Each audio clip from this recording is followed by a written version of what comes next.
అందరికీ నమస్తే అండి. Welcome to law saves channel. ఈ ఛానల్ అందరికీ అర్థమయ్యే భాషలో సామాన్యులకు అర్థమయ్యే విధమైన పదాలు వాడుతూ సాధారణ భాష వాడుతూ వీడియోలు చేయడం జరుగుతుంది.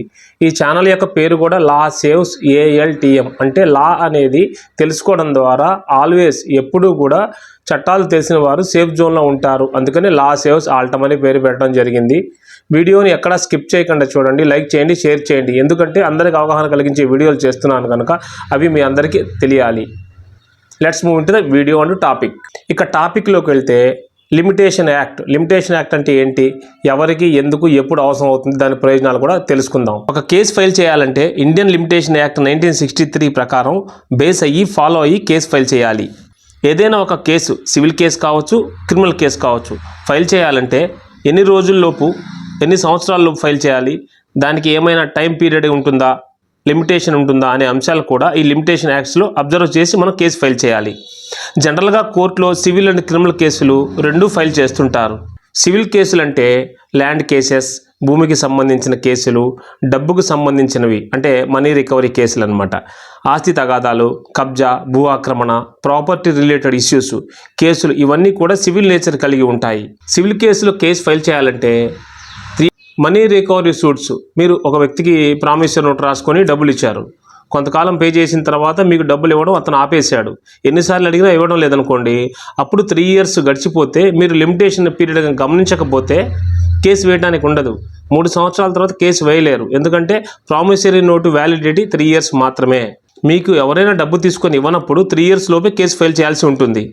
గిఫ్ట్ డీడ్ కానీ సేల్ డీడ్ కానీ చేసుకున్నప్పుడు దానికి సంబంధించి దానికి కేసు ఫైల్ చేయాలంటే 3 సంవత్సరాల లోపు వేయవలసి ఉంటుంది. అది కూడా గమనించండి, ఇవి కూడా అలాగే ఉంటాయి.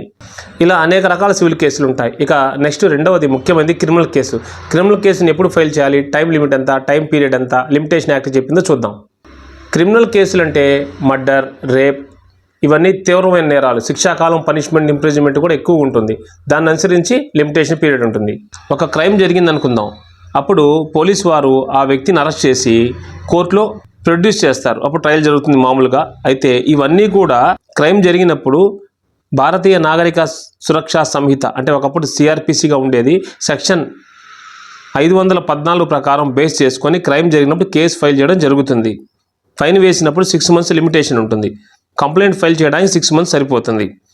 ఒక క్రైమ్ జరిగినప్పుడు ఒకవేళ శిక్ష కానీ పనిష్మెంట్ కానీ 1 సంవత్సరంలోపు ఉంటే కంప్లైంట్ ఫైల్ చేయడానికి 1 సంవత్సరం టైం ఉంటుంది. 1 year లోపు ఫైల్ చేయాలి. ఉదాహరణకు ఒక క్రైమ్ జరిగింది, ఆ క్రైమ్ జరిగిన తర్వాత దానికి పనిష్మెంట్ కానీ శిక్ష కానీ గవర్నమెంట్ వారు 3 సంవత్సరాలు విధించే అవకాశం ఉన్నప్పుడు అదే కోర్టు వారు అప్పుడు 3 సంవత్సరాలలోపు కేసు ఫైల్ చేయాల్సి ఉంటుంది. ఒక క్రైమ్ జరిగింది, అయితే దాని యొక్క శిక్ష పనిష్మెంట్ 3 సంవత్సరాల కన్నా కాలం ఎక్కువగా ఉంది, అప్పుడు ఆ కేసుని ఎప్పుడైనా ఫైల్ చేసుకోవచ్చు, దానికి లిమిటేషన్ ఏమీ లేదు.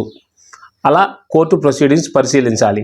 ఒకవేళ ఎవరైనా వ్యక్తి అవగాహన లేకుండా కేసును టైంకు ఫైల్ చేయకపోతే డోంట్ డిలే పిటిషన్ కోర్టు వారికి పిటిషన్ దాఖలు చేసి రిక్వెస్ట్ అప్లికేషన్స్ కానీ సూట్స్ కానీ అప్పీల్స్ కానీ ఇలాగే ఉంటాయి. లిమిటేషన్ పీరియడ్ దాటిపోయిన తర్వాత వారిని రిక్వెస్ట్ కోరితే కోర్టు కన్విన్స్ అయిందనుకోండి, కోర్టు ఏం చేస్తుంది, అప్లికేషన్ పరిశీలించి కేసు ఫార్వర్డ్ చేస్తుంది, మీకు నంబరింగ్ అవుతుంది. ఎప్పుడైనా సరే ఒక లిమిటేషన్ పీరియడ్ అంటే ఈ కేసుకి ఇంత కాలంలోపు వేయాలి అని తెలుసుకొని వేయటం మంచిది. వేయని పక్షంలో కోర్టును కన్విన్స్ చేసుకొని కోర్టు కనుక అంగీకరిస్తే కోర్టు ప్రొసీడింగ్స్ స్టార్ట్ అవుతాయి. కోర్టులో అనేక రకాల పిటిషన్ చేస్తుంటారు, condone delay petition, property dispute petition, review petition, ఇట్లా చాలా ఉంటాయి. అన్ని రకాల పిటిషన్స్ ఎలా ఉంటాయి తదుపరి వీడియోలో చూద్దాం. Thank you for watching.